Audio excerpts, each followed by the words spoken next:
Hello po mga kababayan, kamusta po kayong lahat? And once again, welcome back to another episode of Simply Talkies Vlog. Ang pag-uusapan natin mga kababayan ay yung patuloy na paninira, pagbabatikos kay Pangulong Bongbong Marcos. Nung mga kampon ni Duterte, yung mga minions niya, mga bulag, katulad nung mga nasa SMNI Angkor. Meron po tayong ipapakita ditong mga quote card ng babaeng ito na walang ginawa kundi birahin ng birahin ang Pangulong Bongbong Marcos at ang mga kasamahan nito sa gobyerno. Talaga pong matindi, no? Dito sa huling-huling quote card na ito, kung totoo man po itong sinabi ng babaeng ito, sana kung hindi man a-action dito ang Pangulo ay magsalita yung ibang mga nasa gabinete niya, lalong-lalo na sa executive, no? Dapat maturuan ng leksyon nito tong mga kampon ng mga samahan ng mga marites at nanggogoyong incorporators. Okay, so isasama rin natin dito yung isang article about sa nais gawin ng AFP.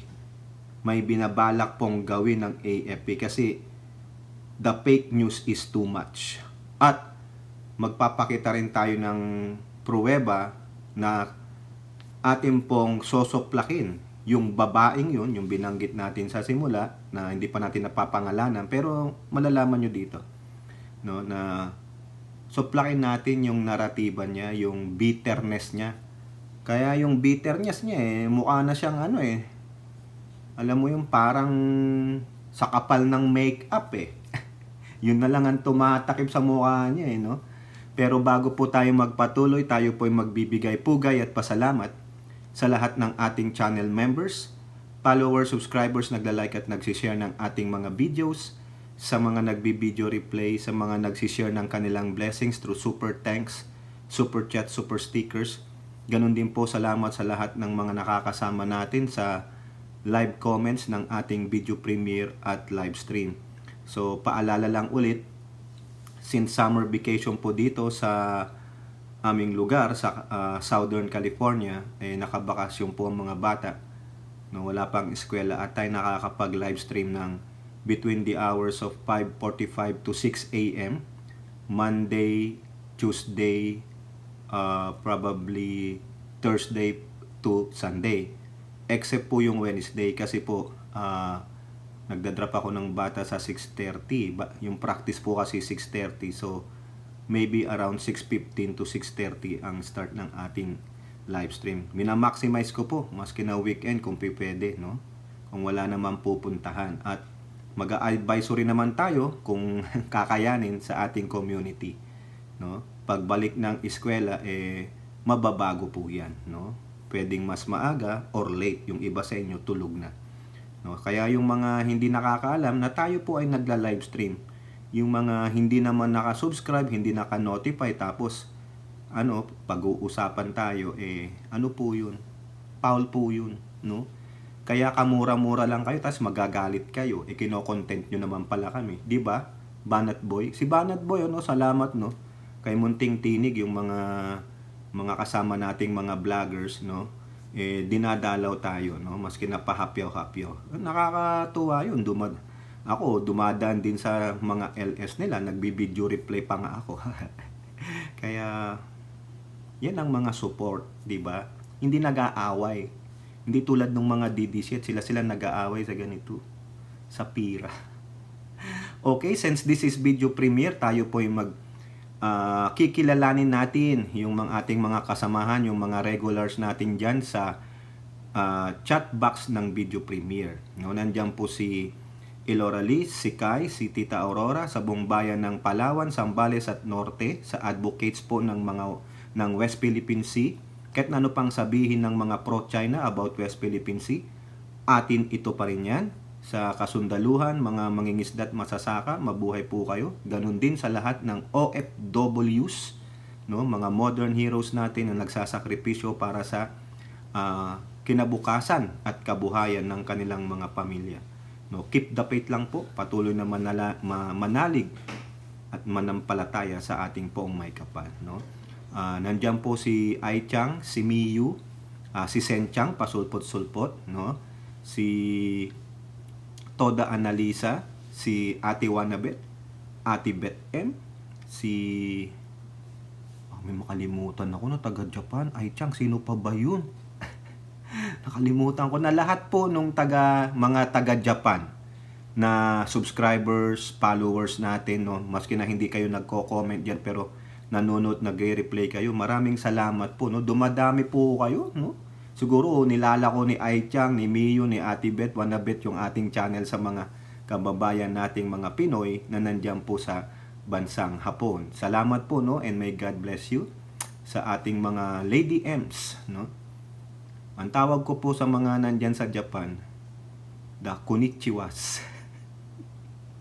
Pasensya na po, no, pero maganda naman may moniker kayo, no. Sa Lady M's natin, si Mami B, Mami Ping, Mighty Baisa, si Mika Santos na taga Japan pero ayaw dun sa konnichiwa, si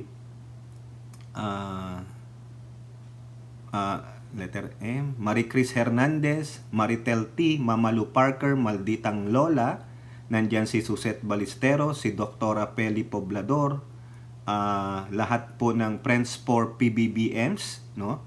Maraming salamat po sa suporta ninyo kay Ernesto Dalangin, kay Honesto Pantala, kay Nilda Arceo, Ninita Umali, Ilocana Kana, Carclea, si Hattori, si Red, si Lorna Rafael, si Ate Jean Jagers ng UK, nandiyan po siya.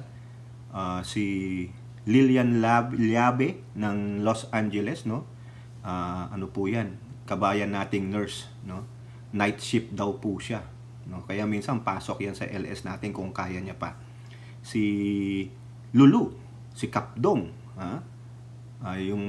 yung taga Iloilo, no? Nakalimutan ko pangalan niya, si Alberto something, yung isa rin, no? Palagi ring nandiyan.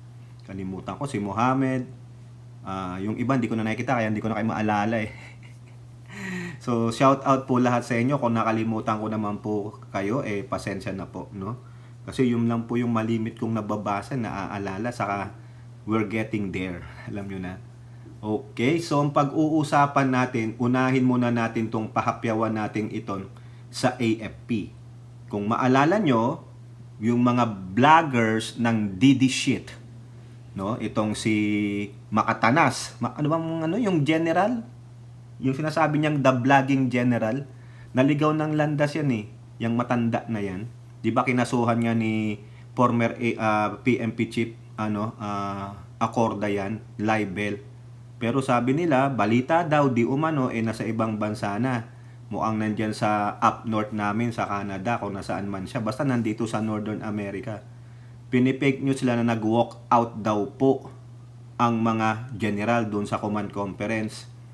Pinasubalian na po yan eh. Pinasinungalingan na ng AFP chief at pati si Philippine Navy spokesperson for West Philippine Sea, si Rear Admiral, tama po ba, no? Correct nyo ako, si Roy Vincent Trinidad, no? At ganun din po, si Elora po, pinadalan po ako ng mga screenshot doon, yung isang June, ano ba last name nun, yung kupal na yon, na yun nga, pinakita yung kay Makanas, sabi nga doon, may sumagot, sinoplak po siya, talagang taga AFP, general din po, sabi niya, I was there, tulad nung sabi ni spokesperson for AFP na si Colonel Padilla, I was there. Abay, ang kapal ng mukha. Sinabi pa dun kay dun sa nag-comment sa kanya na, can you verify yung information? Nag-send daw siya ng request.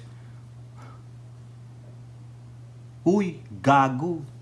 Sino ka para bigyan ka ng ganong impormasyon? Kung retired officials ka, do you have the, position mo sa military para makakuha ka ng ganong info? Gago. Bago daw niya i-delete yung kanyang ipinost, dapat i-verify nyo maigi, kailangan ko malaman. Dapat hindi ka nagaganyan. Dapat sa'yo, ma-entertainment, doon ka kabilang kila Tita Crispy Permin at kay Kuya Boy Abunda. Yun ang masikat, si Lolit Solis, mga sikat, mga OG na Marites, doon kayo bagay. Kaso baka sampalin din kayo ng tatlo kasi mga fake newsmaker kayo eh. Pinasubalian na nga, ayaw nyo pang maniwala. Ha? Ang tanong nga, ba't nandun ba kayo? Yung mga mismong taong nandun sa command conference na yun ang nagsasabi, nandun kami. So be it. At sino ka para magpaliwanag kami? O gamitin natin yung sinasabi ni Sara Duterte sa inyo. You missed the point. If you don't get it the first time, you don't deserve an explanation. Na-miss mo yung point. Ano? Fake news. Ano yung hindi mo naintindihan? I was there. Do you need an explanation? Diba? Sinabi sa inyong fake news. I was there. Mismong ako, nandun ako. So what explanation do you need more? Kaya gamit na gamit yung ni Tamil Mill. You miss the point? You don't understand the first time? You don't deserve an explanation. Now, because of these freaking idiots, these imbeciles, no? Mukhang galit po ang AFP. Inaasam nila, magalit ang AFP. Gamitin ang AFP para pabagsakin ng Pangulong Bongbong Marcos. Ang nangyari, baliktad. Nagalit ang AFP sa kanilang walang humpay na pagpipake news. Yan po. Pangalan po dito ng AFP nakasalang-alang. Kaya dapat yung integridad, kredibilidad, at respeto sa ating AFP, binastos nila. Binaboy nila. O ayan, Manila Bulletin. AFP mulls legal action over rumors of military official walkout during command conference. Naku, madadagdagan na naman kung sakasakali lang, makatanas. Alam niyo sa totoo lang, kung ako sa AFP, itong mga retired officers and retired personnel ng AFP, if they do such thing as this, ipatawag nyo sila, ibalik nyo sila sa serbisyo and court-martial them. No, pwede po ba 'yon, no? Halimbawa retired na tapos gumawa ng ganyan, pwede po bang patawag pa rin sila ng AFP just to court martial o ibabalik sila sa serbisyo just to court martial din? No, correct me if I'm wrong. Paano po ba 'to? No? Kasi nakakabwisit lalo na si Makatanas, 'di ba? Ano ba pledo noon? Makatanas o ano? Nakalimutan ko eh. Yung naintindihan ko may tanas sa dulo eh. No? Pasensya naman po ha. Itama nyo na lang ako kung tama yung last name niya. O ikaw dyan, General, Makatanas ba yung last name mo? Ay, tama mo ako, magkomento ka dyan, General. O, tignan natin, tapang mo. Matapang ka naman, General ka naman, di ba? Pero yung tapang mo, pumunta ka ba sa battlefield? Ha? Nakipagputukan ka ba sa mga insurgents? At mukhang dinadala mo dito sa politics, maling-mali ka naman. Fake newsmaker ka. Kaya ka nga dinimanda ni PNP Chief Acorde. O, eto po sabi, AFP on Thursday, July 18, said it is looking into potential legal action to hold accountable those spreading baseless rumors about the alleged walkout of military officials during the command conference. The AFP had earlier categorically denied the alleged walkout, saying such is a sheer figment of one's wild imagination. O sino yun? Di si Makatanas. Such rumors came out just days before the third State of the Nation of President Marcos, yung SONA. Quote, sabi ni Colonel Francel Margaret Padilla, spokesperson ng AFP.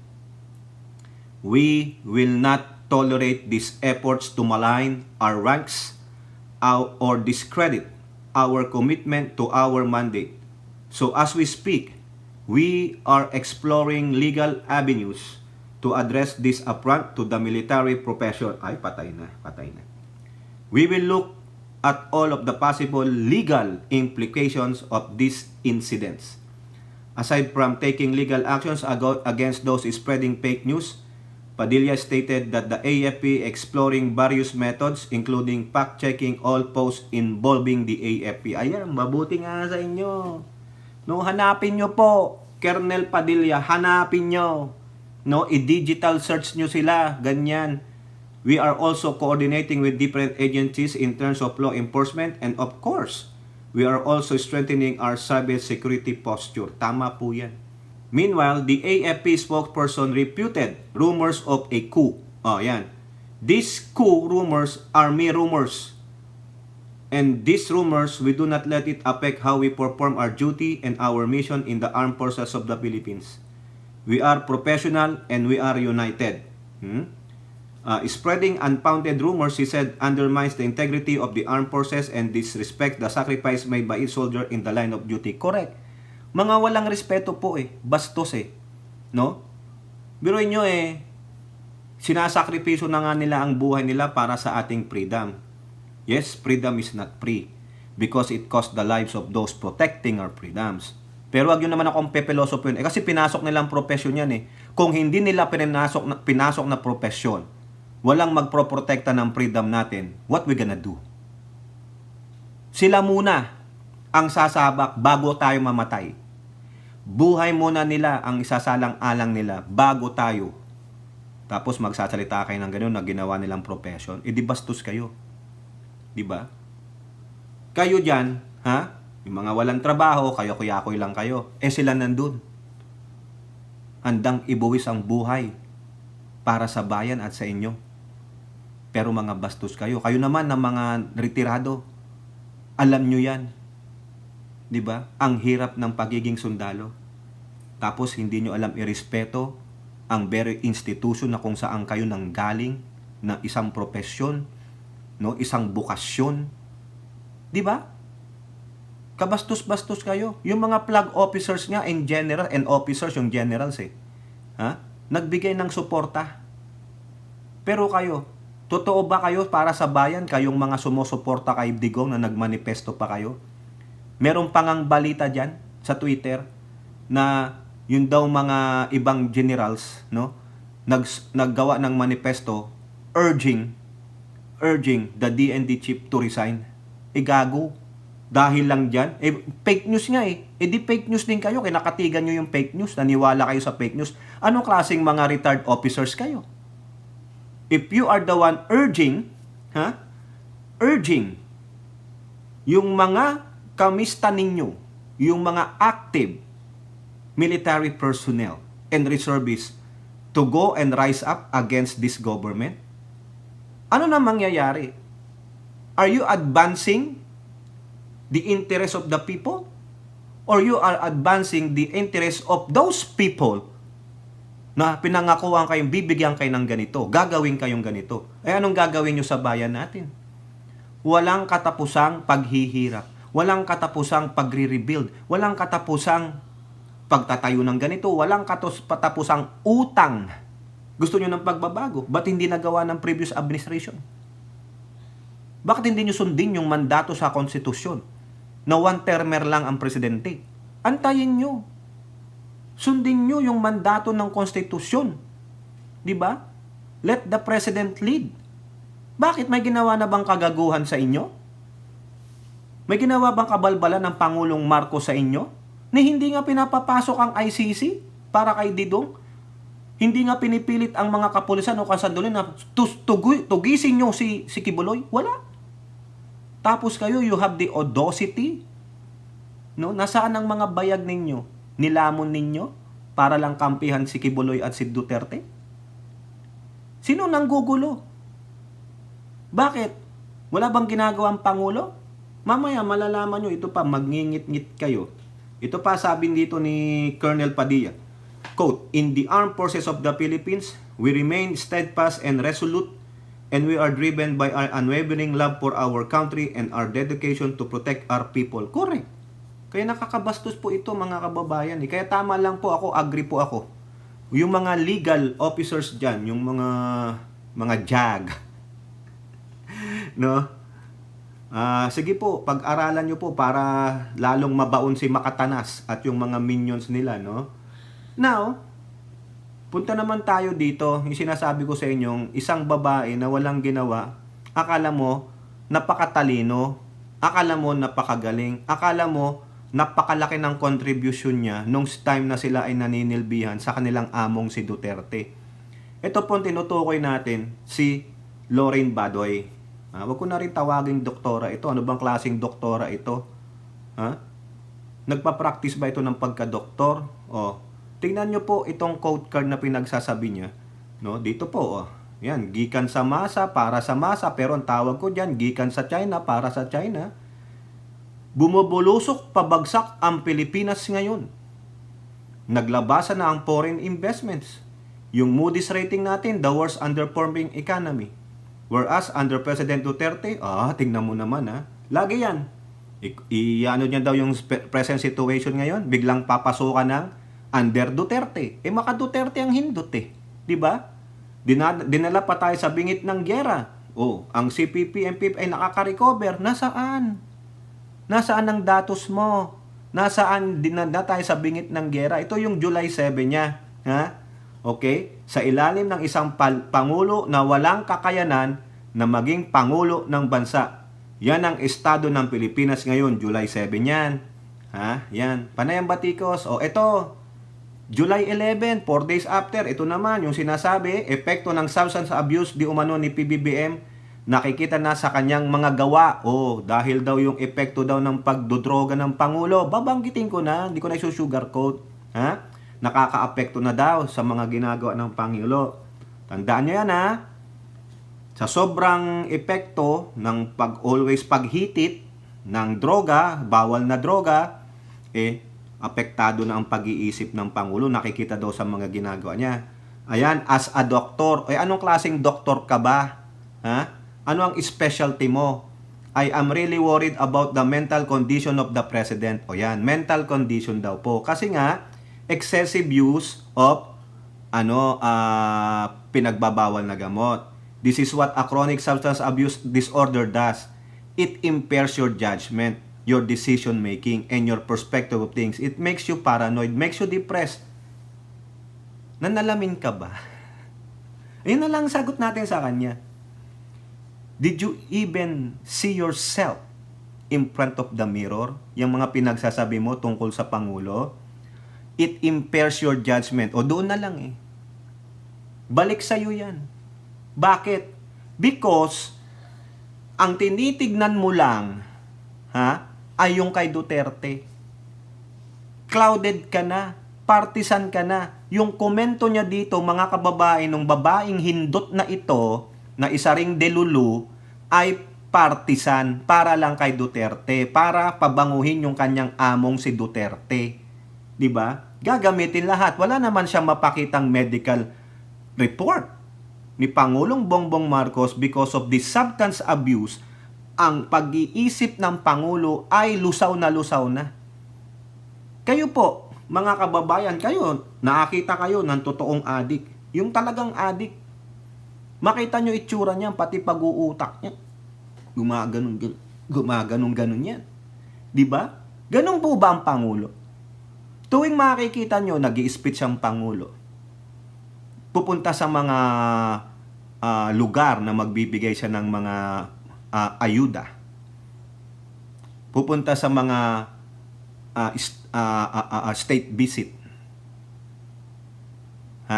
Kakausapin ng mga ambassador sa mga Malacanang na nagpresent ng kanilang credentials. Do you think impaired ang judgment ng Pangulo? Impaired ang kanyang desisyon? Diba? What is going on in our country today is already abysmal. The word abysmal is pabulusok. Diba? Yung abyss, malalim, madilim. Ganun po. It is like a nightmare. Wow, ang galing naman. Talaga ito, clouded talaga. Bulag kay Duterte. Hindi nila tinatanggap yung mga ginagawang hearing ng lower house about EJK. Yung kasalukuyang ginagawang hearing ng lower house sa Pogo at kay Hontiveros.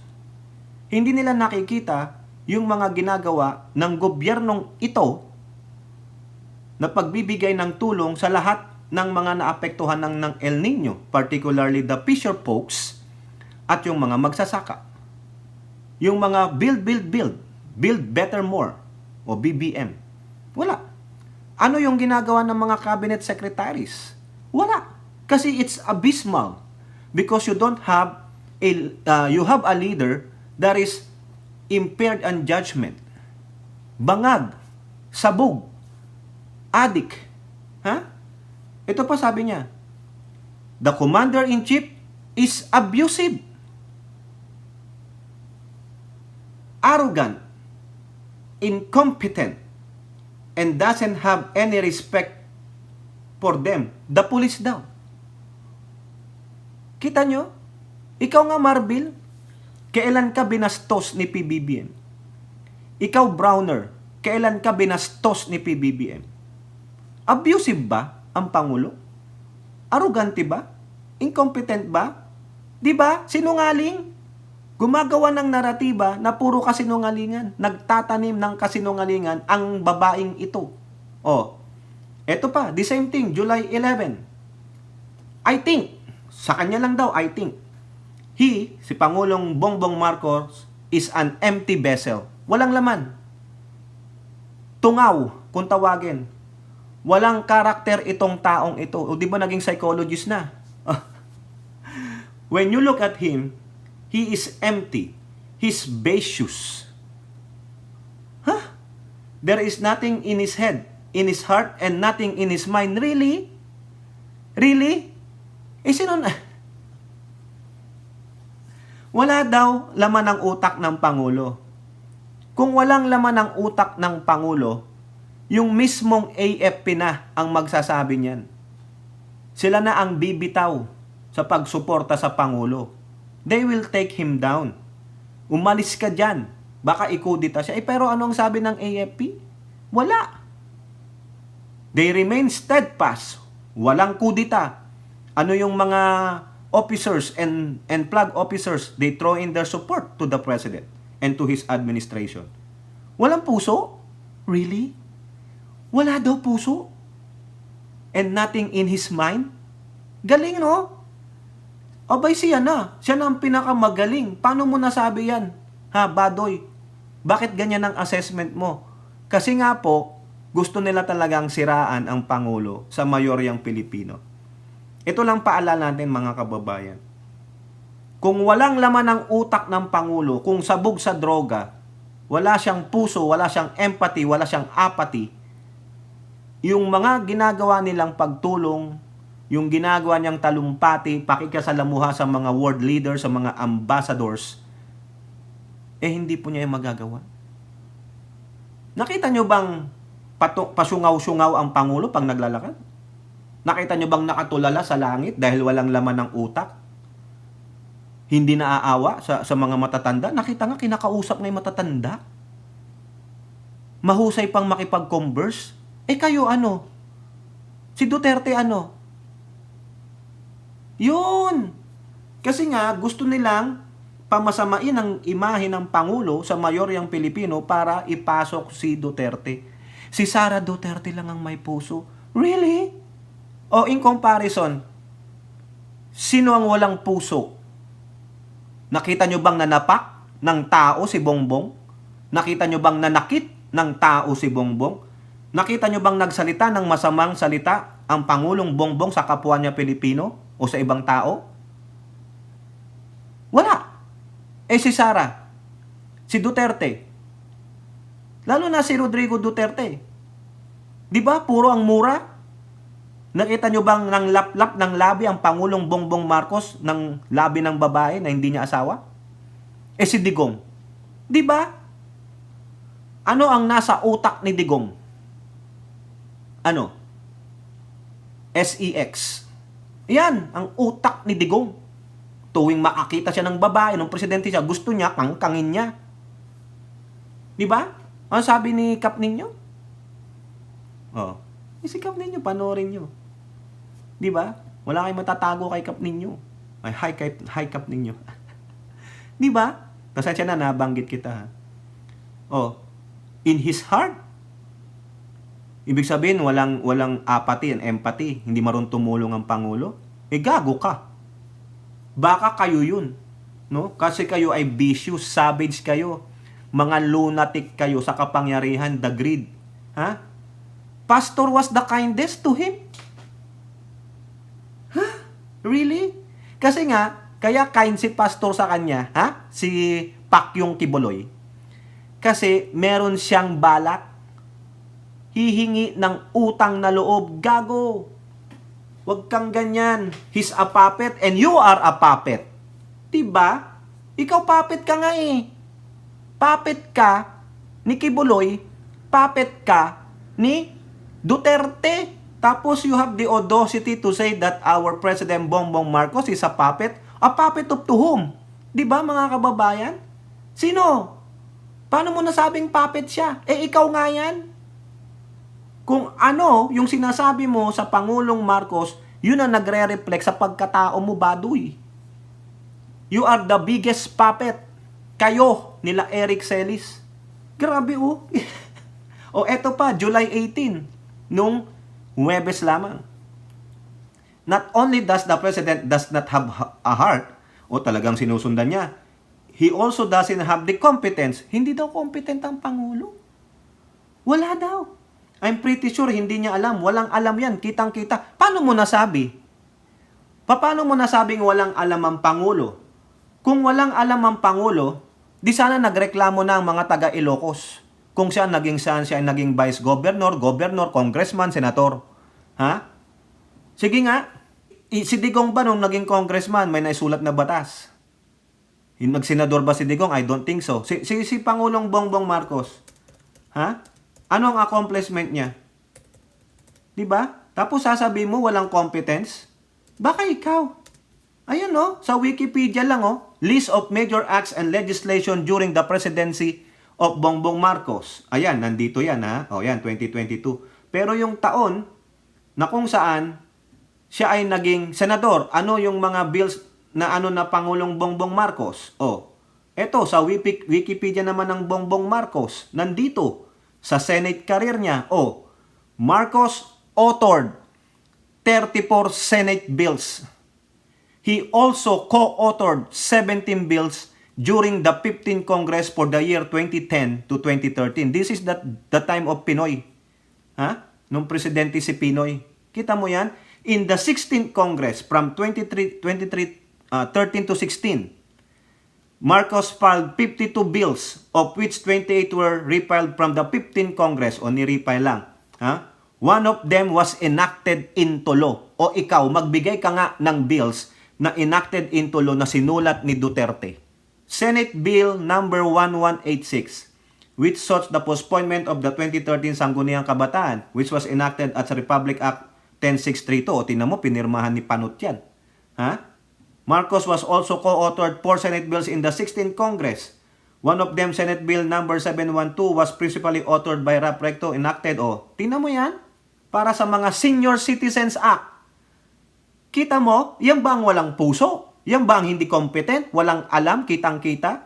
Ang nakikita namin, ang aming Pangulong Bongbong Marcos ay masipag, may pagmamahal sa kapwa Pilipino, may malasakit, ha? At hindi narcissistic. Nakatulad ninyo. Yung sinabi kong 4, kunin nyo yung antonyms niyan, yung kabaliktaran niyan, ayun sila. Paano sabi nyo kitang-kitang hindi competent? Di sana nagreklamo na yung mga taga Ilocos.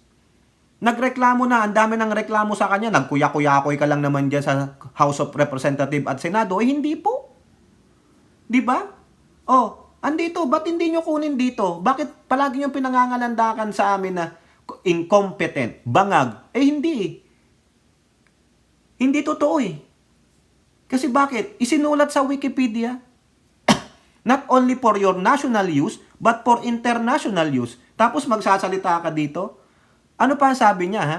Yung mga nagpapalakad ngayon sa gobyerno, yung mga plural, hindi lang po si Pangulong Bongbong Marcos, kundi lahat ng nasa executive department,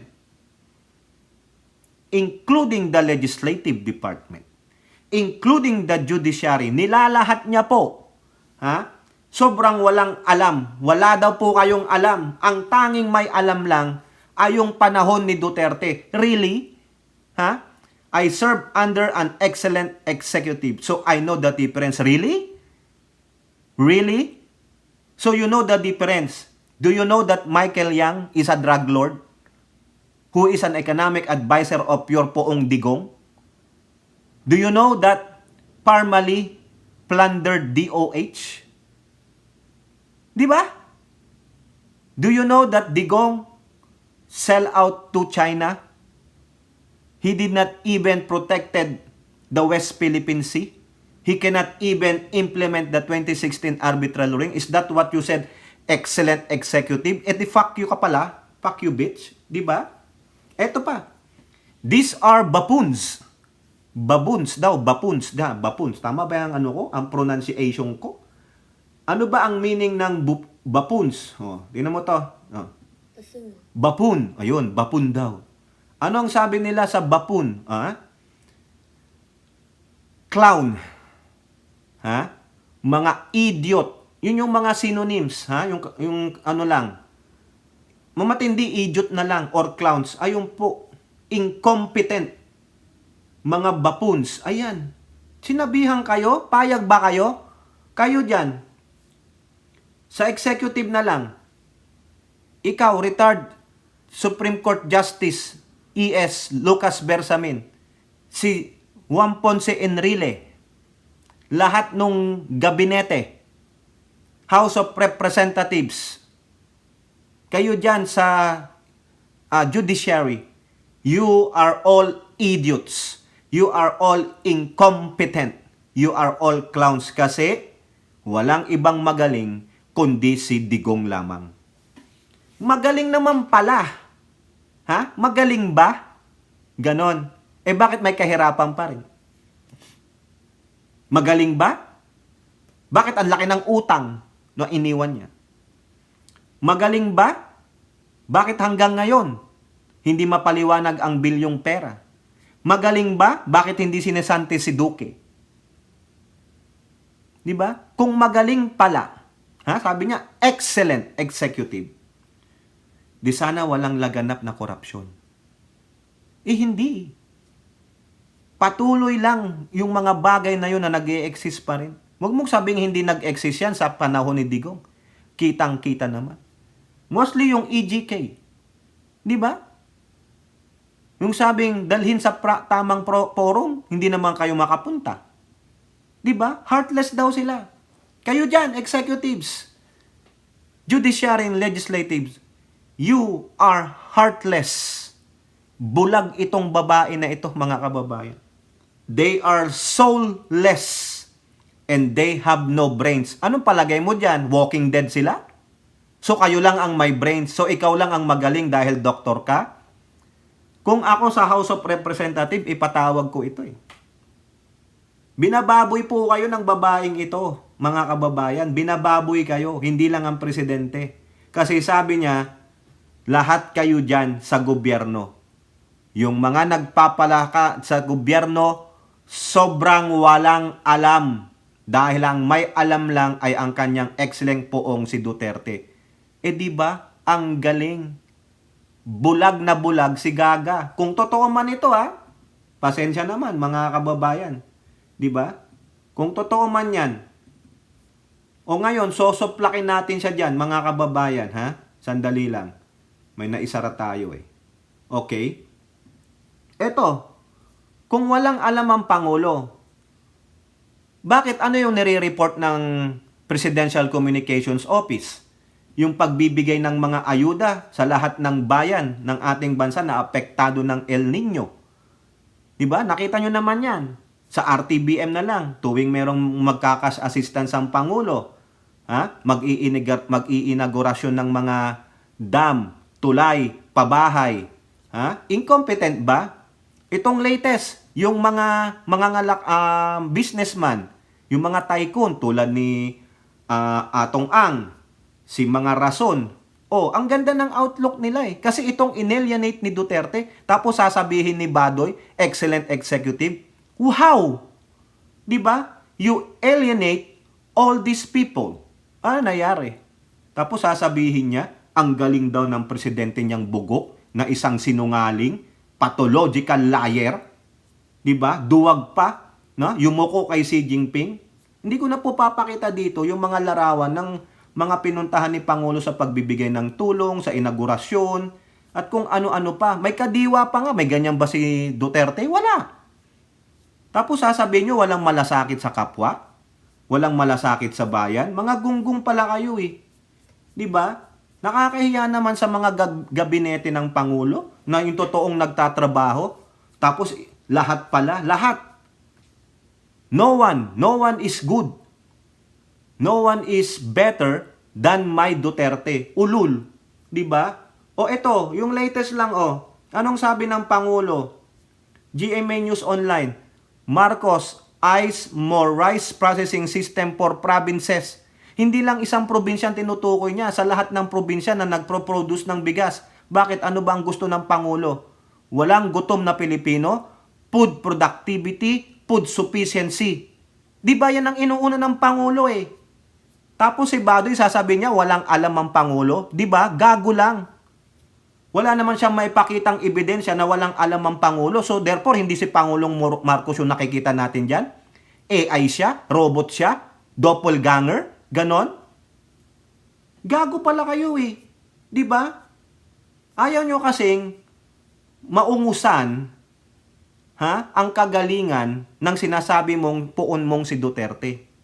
Mamaya, maboboljack pa siya lalo dito. Pinapakita ko lang sa inyo yung mga article.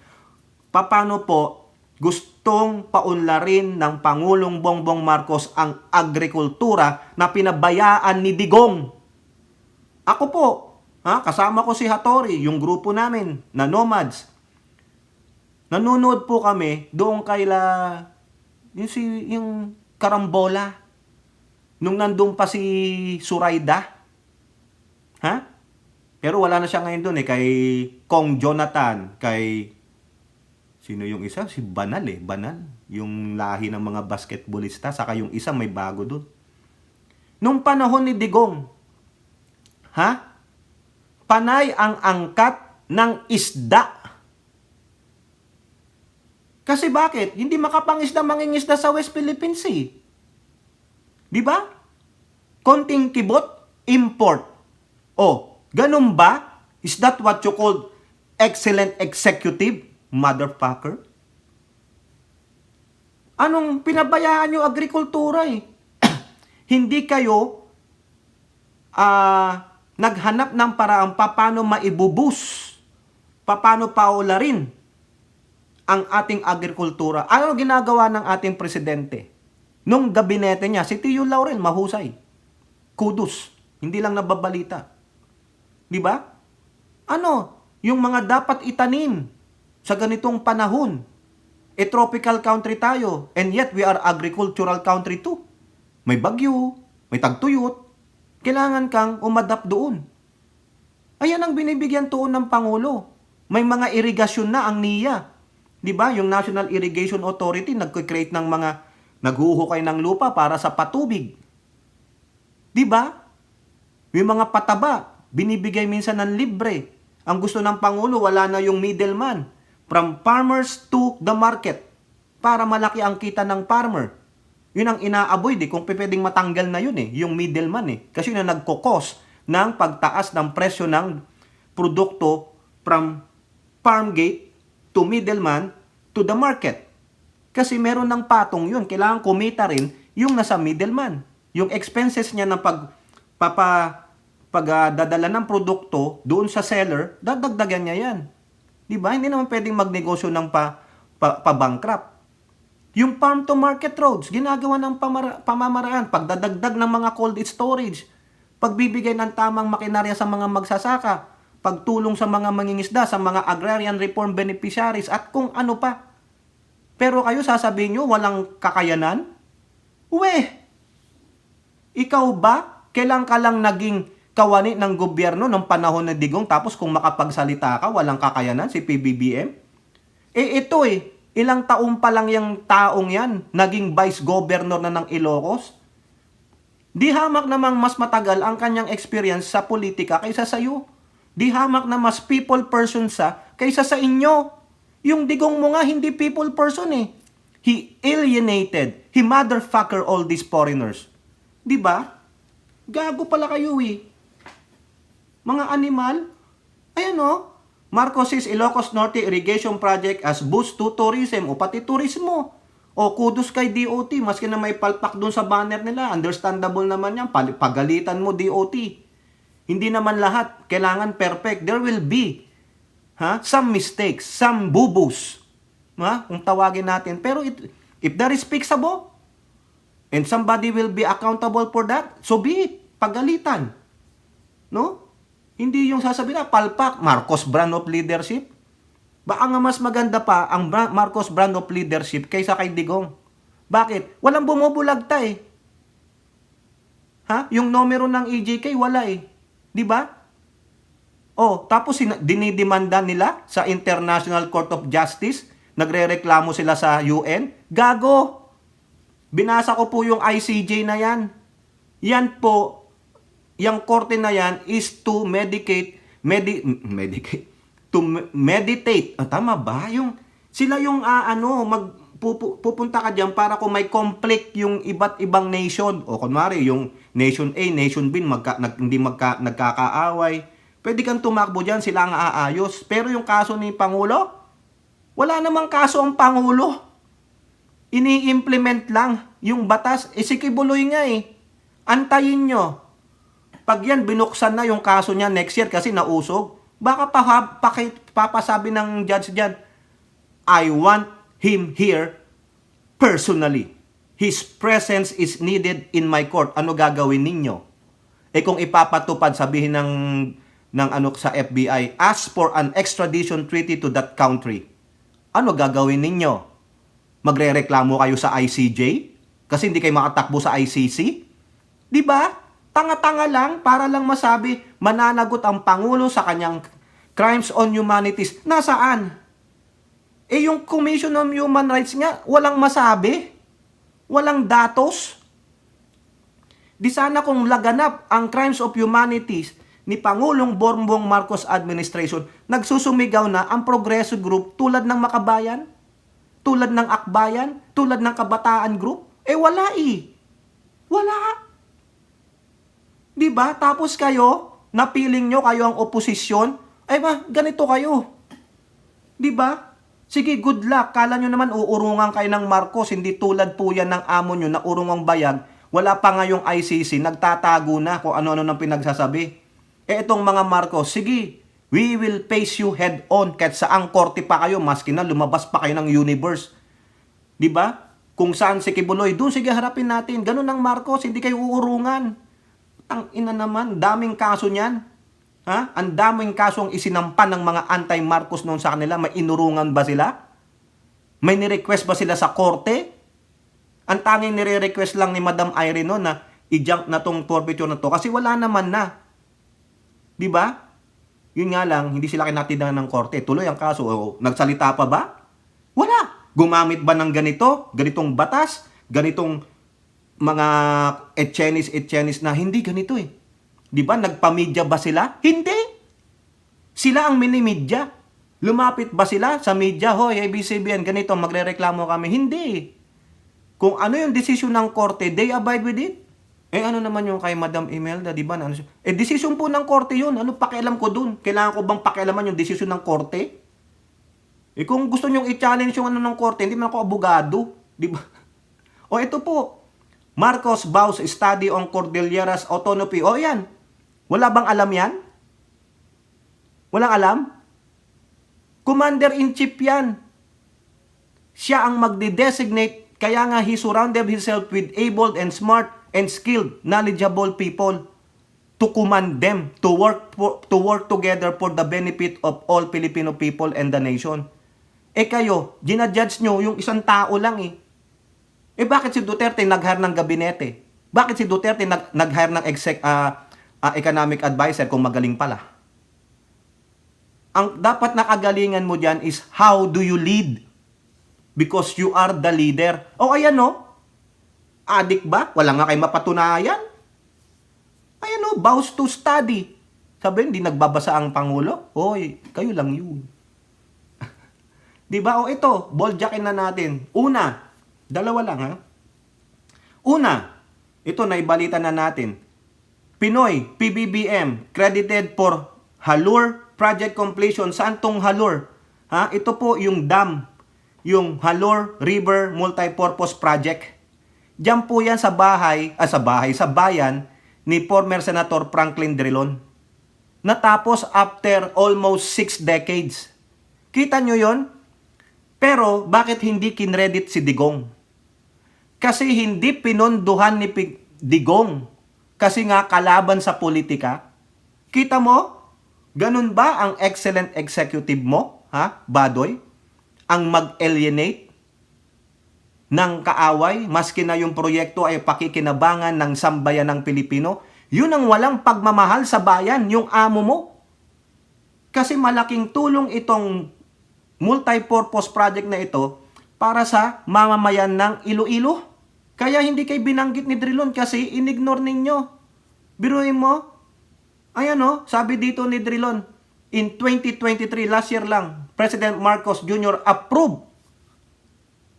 Hindi siya tumingin sa kulay ng proyekto. Ay, kulay nila noy-noy yan eh. Ay, si Drilon yan, dilawan yan, binatikos ako yan. Sinabihan kaming plunderer, magnanakaw, human rights violator. Pero ano si Bongbong? Yung sinasabi ni Badoy na heartless? Ito ba yung heartless? So dapat maging heartless ako sa kalaban ko sa politika, pero alam ko naman yung hinihingi niyang proyekto ay papakinabangan ng sambayan ng Pilipino? Ititiisin ko pa ba na wala nang matrabaho yung mga yon, walang pagkukunan ng pangkabuhayan yung mga taong doon, yun na makikinabang sa proyektong ito, titiisin ko na lang? Ayun ang heartless, ayun yung amo mo.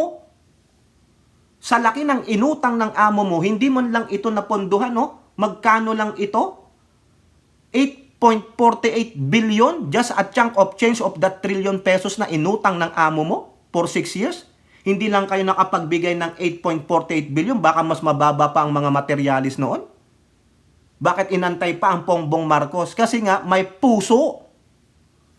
May puso ang Pangulong Bongbong Marcos. Si Pinoy din may puso kasi naghanap din siya ng budget. Pero yung time ni Duterte, nasaan ka? Diba? Yung kakampi ni Duterte si Gloria, nasaan si Gloria? Almost 10 years, wala. Bakit ngayon lang natapos? Bakit itong magkaribal pa sa politika ang nagtulungan para matapos itong proyekto nito na papakinabangan dyan po sa bayan ng Iloilo? Kita nyo yan? 1960s pa eh. Republic Act 2651 pa. 6 decades, almost 6 decades. Pero ngayon lang natapos. Tapos sasabihin nyo, walang puso, heartless, walang alam. So ito pala yung produkto ng presidenteng walang alam. Walang puso, walang malasakit, bangag. Bakit pinasasalamatan ni Drilon na isang dilawan? Kasi dilawan sila. Hindi. Walang kulay sa politika kay Pangulong Marcos. Kung proyekto yan ni Digong, tingnan nyo yung subway. Diba, nagsimula yan kay Digong. Tama nyo ako kung mali ako. Tinutuloy lang, kung sinong presidente. Kasi papakinabangan ng sambayan ng Pilipino. Diba? Kayo, lagi kayong tumitingin sa, kalaban ko yan ng politika. Kinalaban ako. Binaboy ako. Ganun eh. Ganun po kayo eh. Tapos sasabihin nyo, heartless? Walang ginawa, walang alam? Wow! Di ang galing mo, di ba? Biyats ka, Karen na Karen ka. Ito, si SP Chis Escudero, latest lang to, July 19, quote card sa PTV. Wala pa siya sa kalahati ng kanyang termino. Wala pa, magti 3 years pa lang siya eh. Pero marami na siyang nagawa at hindi maikakaila. Nasa tamang lugar ang puso ng ating Pangulo kaugnay sa paninilbihan sa sambayanan para maghanap ng solusyon sa mga problemang kinakaharap ng ating bansa. At ituwid anuman ang baluktot at iayos anuman ang magulo at gusot. Hindi naman nating maasahang magawa niya lahat yan sa loob ng 2 taon, pero naniniwala ako dahil nga nandoon ang tamang intensyon at puso ng Pangulo na makakamit niya yan sa lalong madaling panahon. Ukol ito sa kanyang assessment sa unang 2 taon ng Pangulo. Badoy, anong masasabi mo kay SP Escudero? Alam sasabihin ng mga dyan? Mga didishit? Sip-sip. Really? Sige nga. Sabihin nyo mismo yan, tell that to his face. Sip-sip ka daw, SP Escudero. Baka sabihan lang kayo. Inggit kayo. ano contribution nyo sa bansa. Di ba? Tama, mali. Kita nyo yan, ha? Senate President yan. Kung babatikos yan kay Pangulong Marcos, babatikos yan. Pero nagpakatotoo lang. Yan ang nakikita niya. Yan ang opinion niya. Experience niya. Nasa gobyerno siya. Ikaw, Badoy. Ikaw, Celis. Kayo dyan sa SMNI. You are only protecting the interest of your poon Quiboloy and Duterte. Hindi kayo para sa bayan. Kaya yung sinasabi nyo, kayo ang magaling, kayo ang para sa bayan, nek-nek ninyo. Batikusin nyo muna ang China sa West Philippine Sea. Batikusin nyo ang Pogo ng mga inchik. Hindi eh. Diba? Panay ang sira nyo sa karakter ng Pangulo. Character assassination kayo. Ikaw, Badoy eh. Diba? Tingin ka muna sa salamin. Kailangan yung salamin, ang magnifier niyan is 100 times para makita mo na walang-wala kang spec. Diyan sa mata mo, walang bukbok ang mukha mo, perpektong pekperto ka, therefore paniniwalaan kita. Diba? Pero ako dito, maniwala ako sa sinabi ni SP Escudero. Maniwala ako kay Drilon, even though dilawan yan. Maniwala ako sa mga pinopost ng mga pro-admin vloggers sa Presidential Communication Office, sa mga government-sponsored radio, TV, and mainstream media. Kasi pag nagsinungaling yan, babatikusin ko rin. Hindi, wala eh. Diba? Kung ano ang ginagawa ng Pangulong proyekto, pinupuntahan nila. Binabalita sa atin. So ano? Diba? Bitter lang kayo, SMNI, kasi hindi nyo mapabagsak ang Pangulo kasi mas marami ang sumusuporta. Kaya siguro galit na yung amo ninyong inchik na uubusan na ng kwarta dahil kayo ay mga incompetent, hindi gumagana ang paninira ninyo. Eto kayo, pasensya naman ako, may minor. Ito pa, isa pa. Sabi nga ni Duterte daw, no, nakaganon pa siya, gagayahin ko na lang, Badoy, ganito ka. Ayan, kita mo ta, kita mo yan, ganyan ang Pangulo mo eh. Ganito yung mga style niya, no, nakuha ko, ito ka, R-enthusiast, di ba, ganon sila, Ilora, Gago eh. Kala mo, napakagaling. Akala mo, napaunlad ni Duterte ang bansa. Kung maunlad, walang iniwang utang na trilyon. Di ba, RN2 cents? Di sana, bayad ang utang sa World Bank or IMF o ano man ang pagkakautang natin international and domestic. Kasi nangungutang din tayo domestic eh.